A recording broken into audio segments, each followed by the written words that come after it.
দোয়া করেন, যা দোয়া করবেন তাই পাবেন ইনশাআল্লাহ। সুবহানাল্লাহ, আলহামদুলিল্লাহ, ওয়া লা ইলাহা ইল্লাল্লাহ, আল্লাহু আকবার, লা হাওলা ওয়া লা কুওয়াতা ইল্লা বিল্লাহ, আল্লাহুম্মা ইগফিরলি। এটা জানতেন?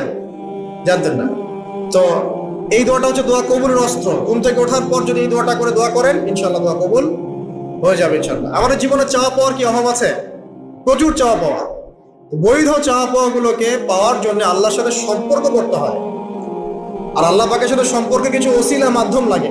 এই দোয়াগুলো হলো মাধ্যম, আমলগুলো হচ্ছে মাধ্যম। তো আল্লাহ পাক যেমনটা বলেছেন, ফাযকুরুনি আযকুরকুম ওয়াশকুরুলি ওয়া লা তাকফুরুন, তোমরা আমাকে স্মরণ করো, আমিও তোমাদেরকে স্মরণ করব। আল্লাহ পাক তো এভাবে বলেছেন, যখন একজন মানুষ মনে মনে আমাকে ডাকে, আমিও মনে মনে ওকে স্মরণ করি। মনে করেন আপনি মনে মনে আল্লাহকে বলছেন, আল্লাহ আমি অসুস্থ, আমাকে শেফা দাও, বা আমার রিজিকের টেনশন আছে, আমার রিজিকের টেনশন দূর করে দাও, আল্লাহ আমাকে হেফাজত করো, আল্লাহ আমাকে দিনের জ্ঞান দাও, তোমার আনুগত্য করার তৌফিক দাও। যে মনে মনে আপনি আল্লাহকে ডাকছেন, নিঃসন্দেহে ওই মুহূর্তে আল্লাহ পাক আপনাকে স্মরণ করছেন। সাত আসমান ভেদ করে আরশের উপর থেকে আল্লাহ পাক আপনাকে স্মরণ করছেন। একজন মানুষ জনসমক্ষে আল্লাহকে স্মরণ করে, যেমন আমরা এখন করছি, জনসমক্ষে সবার সামনে আল্লাহর কথা আলোচনা করছি। আল্লাহ পাক বলছেন, আমিও তখন এর চেয়ে অনেক উত্তম জনসমাবেশে ওই বান্দাদের কথা স্মরণ করব। এই মুহূর্তে আল্লাহ পাক আমাদের কথা স্মরণ করছেন। আমাদের কোনো ফিলিংস আছে? আল্লাহর কথা, আল্লাহ আমাদের কথা স্মরণ করছেন। ওই যে যুবক ছেলে বসে বসে ফোন টিপছে, কোনো ফিলিংস আছে? মানে মনস্তাত্ত্বিক ভাবে অন্তরে যখন নূর থাকে না, পাপ করতে করতে যখন অন্তরটা কলুষিত হয়ে যায়, কোনো ফিলিংস কাজ করে না। খুন করবে, কোনো ফিলিংস নাই। সুদ খাচ্ছে, কোনো ফিলিংস নাই। জেনা করছে ডেইলি, কোনো ফিলিংস নাই। দেখবেন ঘুষ নিচ্ছে, দুর্নীতি করছে, মানুষের সম্পদ আত্মসাৎ করছে, যারা বলবেন ফিলিংসও নাই, আমি একটা পাপ করছি। কখন এরকম হয় জানেন? যখন এক কথায়, যখন মানুষ পাপ করতে করতে করতে করতে, এই যে কলম বলে একটা কথা আছে, এই কলমের উপরে কালো কুৎসিত একটা মরিচা পড়ে যায়, তখন আর ফিলিংস কাজ করে না। তো ফিলিংস কাজ করানোর বুদ্ধি কি? দুইটা বুদ্ধি আছে। এক, বেশি বেশি কোরআন তেলাওয়াত করা, তাহলে অন্তরের মরিচা দূর হয়ে যাবে ইনশাআল্লাহ। আর দুই হচ্ছে বেশি বেশি মৃত্যুর কথা স্মরণ করা, তাহলে মনের মধ্যে যে কালিমাগুলো আছে আস্তে আস্তে দূর হবে ইনশাআল্লাহ। যে টেবিলের তল দিয়ে ঘুষ নিচ্ছে, ও স্মরণ করে মধ্যে কথা। যে মেয়েটা বোরখা পরে যে ডেটিং করে বেড়াচ্ছে, জেনা করে বেড়াচ্ছে, ও কি মৃত্যুর কথা স্মরণ করে? যে ছেলেটা এখনকার যুব সমাজের বেশিরভাগই মাদকের সাথে সম্পৃক্ত, গার্লফ্রেন্ড বয়ফ্রেন্ড অ্যাফেয়ার্সে আছে, হ্যাঁ, টিকটক প্রজন্ম, আড্ডাবাজি করে সময় কাটায়, গুন্ডামি করে, মাস্তানি করে, এর মধ্যে কোনো ফিকির আছে? একজনকে বড় দায়িত্ব দেওয়া হয়েছে, সবার সম্পদ লুটপাট করে খাচ্ছে, এর মধ্যে ফিকির আছে নাকি? এর মধ্যে ফেরাউনি চেতনা এসেছে, আনা রব্বুকুমুল আলা, আমি মহান রব, আমি তোমাদের মহান রব। ওদের মধ্যে ওই চেতনা কাজ করছে যে সূরা মুমিনুনে যেটা বলা আছে, যে আমরা এখানেই জন্ম নেই, এখানেই মারা যায়, আমরা পুনরুত্থিত হব না। ইন হিয়া ইল্লা হায়াতুনা দুনিয়া নামুতু ওয়া নাহইয়া ওয়া মা নাহনু বিমাবউসিন, আমরা এই দুনিয়াতেই বাঁচি, দুনিয়াতেই মরি, আমাদের কোনো পুনরুত্থানের কিছু নাই। এটা চেতনা এমন, কে ফিকির করে মত? অথচ আপনি দেখছেন যে প্রতিনিয়তই কোনো কারণ ছাড়াই মানুষ নাই, কোনো কারণ লাগে না। এখন তো কারণ ব্যাখ্যা করতে আমরা পছন্দ করি, এই কারণে ওইটা হয়েছে, ওই কারণে এটা হয়েছে। এটাকে বলে কার্যকারণ তত্ত্ব। দর্শনের ভাষায় কি বলে? কার্যকারণ তত্ত্ব। এটা আপনারা ফিলোসফি পড়লে বুঝবেন। আর প্রত্যেকটা কাজের পিছনে একটা কারণ থাকে, আমরা কারণটা সার্চ করি বেশি। এখন কারণ ছাড়াই মানুষ ডেড। এই যে যাচ্ছে, উপরে একটা সুন্দর করে বড় একটা পাথর ঝুলছে, সব পাস হয়ে যাচ্ছে ওখান থেকে। মানে রাস্তায় কাজ চলছে, উপরে আবার একটা ঝুলছেও, আর মানুষ আবার 19 দিয়ে যাতায়াত করছে। তো যারা রাখছে ওদের ইন্টেলেকচুয়াল অবস্থা চিন্তা করেন, আর যারা আমরা তল দিয়ে যাচ্ছি তারও অবস্থা চিন্তা করেন। বুদ্ধিভিত্তিক ভাবে আমরা কোন জায়গায় চিন্তা করেন? মানে মানুষ বিজি রোড দিয়ে যাচ্ছে, ওখানেই কাজ হচ্ছে, আবার যেখানে কাজ হচ্ছে দেখছি সেখানে আমরাও আবার তল দিয়ে যাচ্ছি। সবাই পাস হয়ে গেল, যাদের তাকদিরে লেখা ছিল মম একদম মুহূর্তের মধ্যে শেষ। কি কারণ ব্যাখ্যা করবেন? কোনো সায়েন্স দিয়ে ব্যাখ্যা করতে পারবেন? পারবেন না। ওই ময়মনসিংহে ওই যে মহিলারা যাচ্ছে, ট্রাক মেরে চলে গেল, মহিলার পেট ফেটে বাচ্চা বের হয়ে গেল, বাচ্চা জীবিত, মা ডেড। সায়েন্স দিয়ে ব্যাখ্যা করতে পারবেন? এটাই তাকদির। একেই বলে তাকদির, যেটাকে সায়েন্স দিয়ে ব্যাখ্যা করা যায় না, বিজ্ঞান দিয়ে ব্যাখ্যা করা যায় না। এরকম ঘটনা কত ঘটছে অহরহ। দুজন বসে আছে, হাজব্যান্ড ওয়াইফ। হাজব্যান্ডের যাওয়ার কথা, হাজব্যান্ড ওয়াইফের গাড়িতে বসছে আর ওয়াইফ হাজব্যান্ডের গাড়ি ড্রাইভ করছে। আর এই হাজব্যান্ডের দুশ্মন যে ছিল সে টার্গেট করেছিল যে ওই লোকটাকে গুলি করে মারবে রাস্তায়। যেহেতু ওয়াইফ হাজব্যান্ডের গাড়ি ড্রাইভ করছে, রাস্তায় ওয়াইফ ডেড, হাজব্যান্ড জীবিত। তাকদির। তো তাকদিরকে কি আপনি এই ভাগ্যটা কি আপনি সায়েন্স দিয়ে ব্যাখ্যা করতে পারবেন? সম্ভব? অহরহ এরকম মৌতের ঘটনা ঘটছে। তারপরেও দেখবেন যুবকদের এই বিলাসিতা, এই মানে আড্ডাবাজি, মেয়েদের পিছনে ঘোরা, এই যে মাদক সেবন করা, টিকটক করা, বুদ্ধি প্রতিবন্ধী প্রজন্মের মতো, এগুলো থামছে না। কোনো শিক্ষাই তারা নিতে যাচ্ছে না। বয়স হয়ে গেছে, অনেক বয়স, দেখবেন ওই যে চায়ের দোকানে বসে ক্যারাম খেলছে। বুড়া মানুষ, তার হায়াতের কতদিন বাকি আছে আল্লাহ ভালো জানেন। দেখবেন দিব্যি কোনো টেনশনই নাই, ক্যারাম বোর্ড খেলছে, লুডু খেলছে। দেখেন আর যে আপনাদের গ্রামাঞ্চলে যে চায়ের স্টলগুলো আছে, দেখবেন ওই যে টিভি ছেড়ে রেখে দিবে, ঘন্টার পর ঘন্টা টিভি চলছে, মানুষ চা খাবে 1 কাপ আর টিভি দেখবে 5 ঘন্টা। ওর যে হায়াতের কোনো মূল্যই তার কাছে নাই। আল্লাহ পাক তাকে একটা সময় দিয়ে পাঠিয়েছেন, কোনো ফিলিংসই নেই। অথচ মানুষ প্রতিদিন, দিনে রাতে, প্রত্যেক দিন মানুষ অহরহ মারা যাচ্ছে। যাদের ভিতরে মৌতের চিন্তা আছে তারা কিন্তু পাপ কম করলেও ফিরে আসে আল্লাহর দিকে, কারণ তাদের প্রতি মৌতের ফিকির আছে।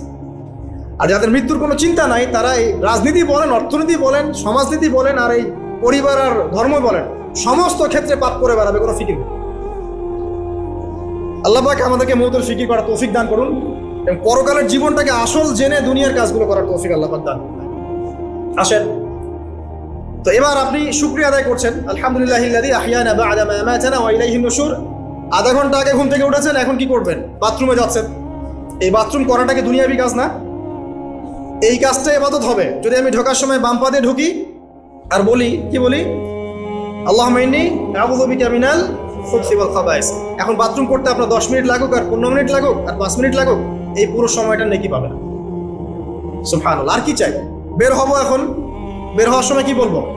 গুফরানাকা, নেকি পাচ্ছেন। একটা দোয়া আছে, আলহামদুলিল্লাহিল্লাযী আযহাবা আনিল আযান ওয়া আফানি গুফরানাকা। এবার আপনি ওযু করবেন। ওযুটা ধীর স্থির ভাবে করবেন, তাড়াহুড়া করবেন না। ওযুর প্রত্যেকটা অঙ্গ প্রত্যঙ্গ 3 বার করে ধোয়ার চেষ্টা করবেন। শুধু মাথা মাসে হবে কয়বার? 1 বার। ওযু করার পরে আপনি হাত তুলে আল্লাহর কাছে দোয়া করবেন। ওই সময়টা কখন? রাত 4টা থেকে 4:30 বাজে, তাই না? তার মানে আল্লাহ রাব্বুল আলামিন এখন প্রথম আসমানে আছেন। কিভাবে আল্লাহ পাক আছেন সেটা আল্লাহর উপর ছেড়ে দেন, আমাদের এটা নিয়ে ব্যাখ্যা করার দরকার নাই, চিন্তাও করার দরকার নেই। আল্লাহ পাক বলেছেন আমি নেমে আসি, বাস নেমে আসি। এত বেশি বুদ্ধিজীবী হওয়ার দরকার নাই। খুব বেশি বুদ্ধিজীবী হয়ে গেলে আবার মানুষ খেয়ে হারিয়ে ফেলে, অত দরকার নাই। শুনেছি, মেনেছি, বাস যথেষ্ট। আল্লাহ পাক নেমে আসেন, কি বলেন? আল্লাহ বলেন যে কেউ কি আছো আমার কাছে কিছু চাইবে, আমি দিব। কেউ কি আছো যে আমাকে ডাকবে, আমি তোমার ডাকে সাড়া দেবো। কেউ কি আছো আমার কাছে কোনো কিছু দোয়া করবে, হ্যাঁ হাজত আছে, আমি পূরণ করে দেবো। এভাবে আল্লাহ পাক ফজর পর্যন্ত বলতেই থাকেন। বলেন তো আমাদের কোনো ফিকির আছে? আমরা সবাই ঘুমাই কয়টা? হয় 1টায়, না 2টায়, না 3টায় ম্যাক্সিমাম এখনকার। আমি যে বিষয়টা নিয়ে কথা বলছি এটা খুবই কঠিন। 9টা থেকে 10টার মধ্যে বা 11টার মধ্যে ঘুমাতে হবে, এটা খুবই কঠিন বিষয় এখনকার জেনারেশনের কাছে। এর জন্য প্রথম যে কাজটা সেটা হলো রাত্রেবেলা স্মার্টফোন আর চালানো যাবে। এশার নামাজ শেষ, ফোন একদম ডয়ারে লক করে রাখতে হবে। কিচ্ছু করার নাই। এটা না করতে পারলে আপনি ঘুমাতে পারবেনই না। এবং এরপর দিনে আসছি, তখন বলছি দিনে কিছু কাজ আছে। দিনের কাজগুলো যদি আমরা ঠিকঠাক মতো করি তাহলে রাতে তাড়াতাড়ি ঘুম আসবে ইনশাআল্লাহ। যদি না করি তাহলে ঘুম আসবে না। তো শেষ রাতে আল্লাহ পাক আসমানে নেমে আসেন, প্রথম আসমানে, এবং এই আহ্বান করতে থাকেন। তাই ওই সময় ওযু করার পরেই আপনি হাত তুলে আল্লাহর কাছে দোয়া করা শুরু করেন। আপনার যত চাওয়া পাওয়া আছে আল্লাহর কাছে ঢেলে দেন, ইনশাআল্লাহ আল্লাহ রাব্বুল আলামিন আপনাকে খালি হাতে ফেরাবেন না ইনশাআল্লাহ। আল্লাহ পাক তো এমন করে বলেছেন যে কেউ হাত তুলেছে আল্লাহর কাছে আর আল্লাহ পাক সেটাকে খালি ফিরিয়ে দিবেন, এটাতে আল্লাহ লজ্জা বোধ হয়। কথা বুঝতে পারছেন? আমাদের যাদের অনেক সম্পদ আছে বা সামর্থ্য আছে এবং মন আছে বড়, তাদের কাছে যখন কেউ সাহায্য চায় আপনার খালি ফিরাতে লজ্জা লাগে না? আপনার মনে হয় না যে চাইলো এত করে কিভাবে না করে ফিরাই? আছে না এমন মানুষ? আছে না? আসলে দান সৎকা করার জন্য সম্পদ লাগে না, দান সৎকা করার জন্য মন লাগে। কি লাগে? মন লাগে। দেখবেন অনেক কোটি আল্লাহ আছে মানুষ দান সৎকা করতে পারে না, যাকাতই তো দেয় না, দান সৎকা করবে কি? বাংলাদেশে যত কোটিপতিগুলো আছে সবার থেকে জাকাত নেওয়া শুরু করলে এদেশে কোনো দারিদ্রতা বলে কিছু থাকবে না, ইনশাআল্লাহ থাকবেই না, এটাই বাস্তব। কে উদ্ধার করবে সেই টাকা? ইমাম মাহদি আসলে করবেন ইনশাআল্লাহ, ঈসা ইবনে মারিয়াম আসলে করবেন ইনশাআল্লাহ। তখন কে জাকাত না দিয়ে পার পায় তাই দেখা যাবে। একটা ব্যক্তি পাওয়া যাবে না জাকাত না দিয়ে পার পায়। অবশ্য তখন এমন একটা যুগ আসবে যে মানুষ জাকাতের টাকা নিয়ে ঘুরবে, কিন্তু নেওয়ার মতো মানুষ নাই, সবাই সচ্ছল। আল্লাহ পাক সেই সুদিন ফিরে আনুক, আমিন। এটা বলছিলাম যে সদকা করার জন্য মন লাগে, আবার টাকা লাগে না। এখন আসেন, কেউ যদি আমাদের কাছে এভাবে চায় আমরা খালি ফিরাতে লজ্জাবোধ করি। আর আল্লাহ পাক বলছেন যে আমার কাছে যখন বান্দা কিছু চায় তার হাতটাকে আমি খালি ফিরাই দেবো, এটাতে আমি লজ্জাবোধ করি। দোয়া করলে কয়েকটা বিষয়ের একটা হবেই, হয় আপনি সাথে সাথে সেটা পাবেন, না হলে একটু দেরিতে পাবেন, না হলে আল্লাহ পাক সেটা জমা করে রাখবেন পরকালের জন্য। পরকালে যখন আপনি দাঁড়াবেন আল্লাহর সামনে, আল্লাহ বলবেন দুনিয়াতে তুমি এই বিষয়গুলো চেয়েছিলে, আমি দুনিয়াতে দেই নাই, পরকালে তোমার জন্য সঞ্চিত রেখেছি, এখন না। তখন মানুষ কি বলবো জানেন?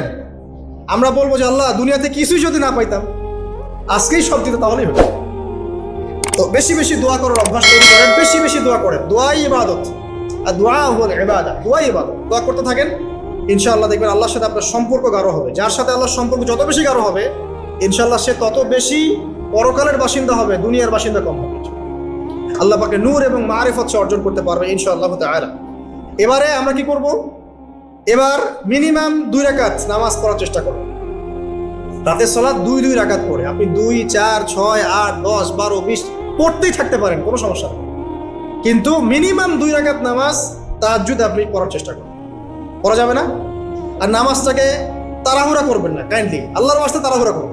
রিল্যাক্সে কেরাত করেন, রুকুতে সময় দেন, সেজদায় সময় দেন, 2 সেজদার মাঝখানে সময় দেন, শেষ বৈঠকে দোয়াগুলো করেন, তারপর ধীর স্থিরভাবে সালাম ফিরান, হাত তুলে দোয়া করেন, সময় দেন। কারণ আমি কি বলছি, সূরা জারিয়াতে 56 নম্বর আয়াতে আল্লাহ পাক বলেছেন দুনিয়াতে পাঠিয়েছি শুধু আল্লাহর ইবাদত করার জন্য।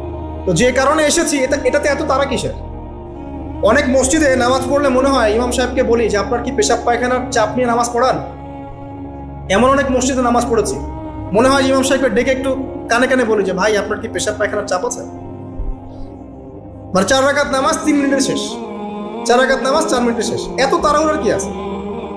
হ্যাঁ, জামাতে নামাজ সংক্ষিপ্ত করতে হয়, তাই বলে কি এত সংক্ষিপ্ত নাকি রুকু করার টাইম পাওয়া যায় না, সেজদা করার টাইম পাওয়া যায় না?